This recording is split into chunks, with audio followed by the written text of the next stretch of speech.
Hey guys, in this video we're going to talk a little bit about getting back into shooting portraits. So I'm Daniel Norton, photographer here in New York. I make videos like this about gear, technique, philosophy. If you're into those kind of things, go ahead and subscribe. So for the last several months, of course, I have not been shooting any portraits due to the pandemic. New York, which is where I'm at, is doing pretty good, thankfully, hopefully it'll stay that way. And we're starting now to move forward, trying to kind of get to the next level, get back to kind of the normal as we can be.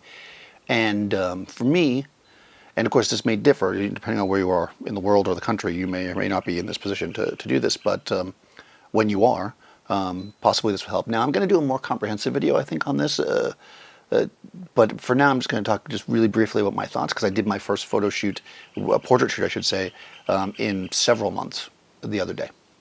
So there's a handful of things that I think are just really things to kind of think about, and that I'm kind of breaking down. And like I said, I'll do something more comprehensive, but I want to talk about two main things. One is the idea of having separate spaces, and the also tied into that would be the masks, and then the other one is about touching objects and things. So I guess I'll do that one first. So what I did was, so normally, so if I have like a coffee maker and all these other things when somebody comes. But what I did was I actually bought these individual packets of instant coffee. By the way, it's very good, instant coffee. I'll put a link actually if you want in the description.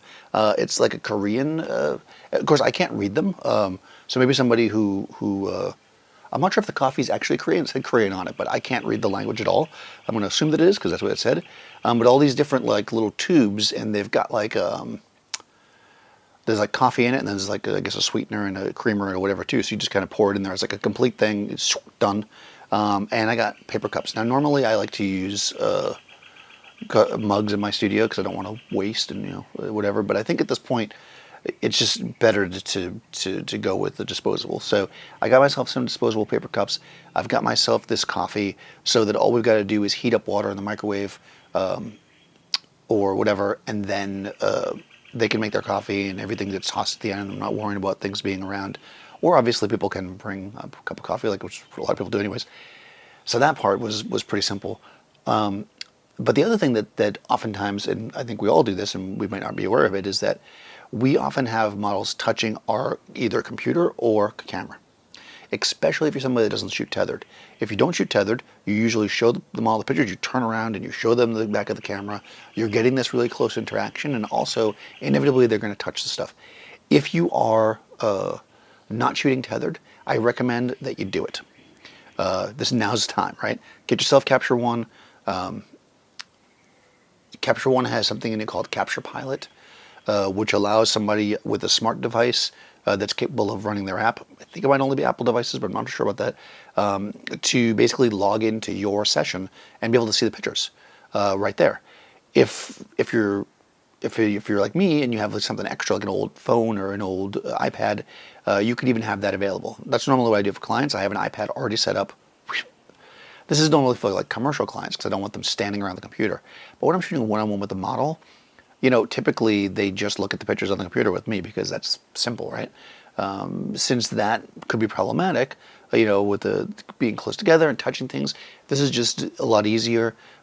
So what I'm doing now, my plan, I have another shoot this week and I already sent a message to the model, is I'm telling them to download the app before they get there to make it even easier, And when it comes down to it, it's actually almost better, because they can literally sit there on their phone and look through the pictures in between things without having to bother you if you're doing something, you're setting stuff up, or whatever. So it's super great to have. So if you're not using it already, Capture Pilot's pretty good. So I recommend that. The other thing too is I would think about how you set up. Now I'm not sure what your space is like.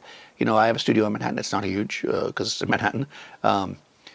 I kind of made a good path where the model could have an area where they could properly live, because you got to consider that your model is not going to be wearing a mask, right? So you want to be safe for both of you. So what I did was I kind of had the dressing area, of course, that was all cleaned up before they got there, and I didn't go back there once we started. Also, so anything I needed back there, like my steamer is stored back there and stuff, I took all that stuff out.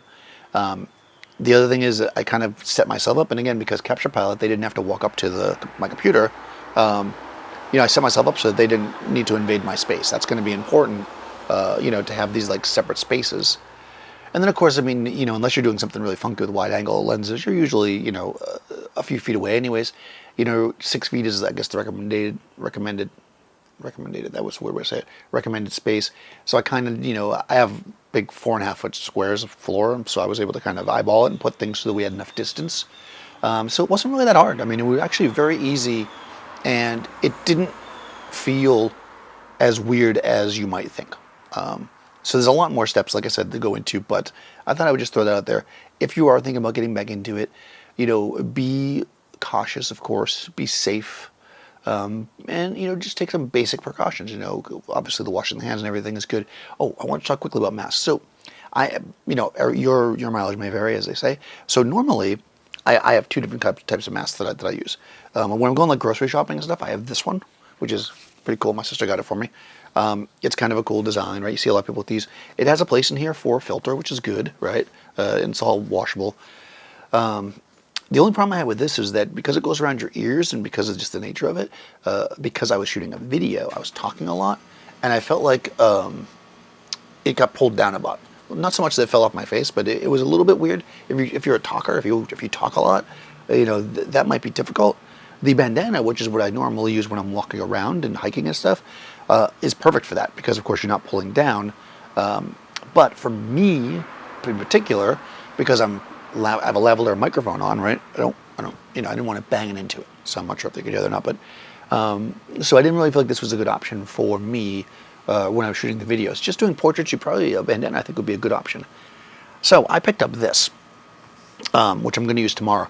This is the sports one. I've been wearing it, actually. I've been wearing it all day, just to test it out.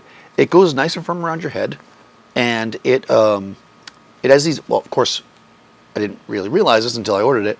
It's got the filter and these vents, and, it's supposed to make so your eyeglasses don't fog up and stuff. So I'm like, oh, that's great, right? But then it turns out that the filter, I guess, isn't as good or doesn't work as much on the outblow because of the way it's set up. It's like a sports mask. It's supposed to be for dust.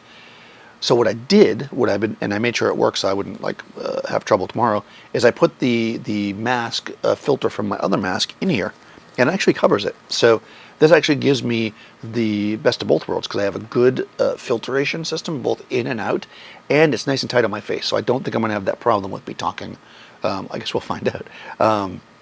And I guess I'll let you know. In the longer video, I'll go more into this because I think this is super interesting. But anyways, I'll put a link. This is on Amazon. I'll put a link to that if you guys are interested. I mean, I'm sure people have masks by now. Anyways, I'm curious what you guys are doing. Are you getting back into shooting portraits? How are you handling the distance thing? I know I was talking to a couple people that said that they're only taking stuff outside right now, which is another good idea, right? Because outside you can definitely be further away. There's less chance of issues. Of course, for me, because I shoot the videos, it's trickier for me to do that. So being in the studio was the option that I took for this last shoot and this one coming up. But I may try some outside stuff too. So we'll see how it goes. Let's get this conversation going because I think it's time to kind of start to move in that direction. And I'm curious what people are doing. And I'm curious, if you guys have questions for me or for other people in the comments, let's just start talking about it because, we're all learning at this because this is very new for all of us. In any case, if you haven't already, go ahead and subscribe and ring the bell and all that so you get notifications. And I'll see you next time.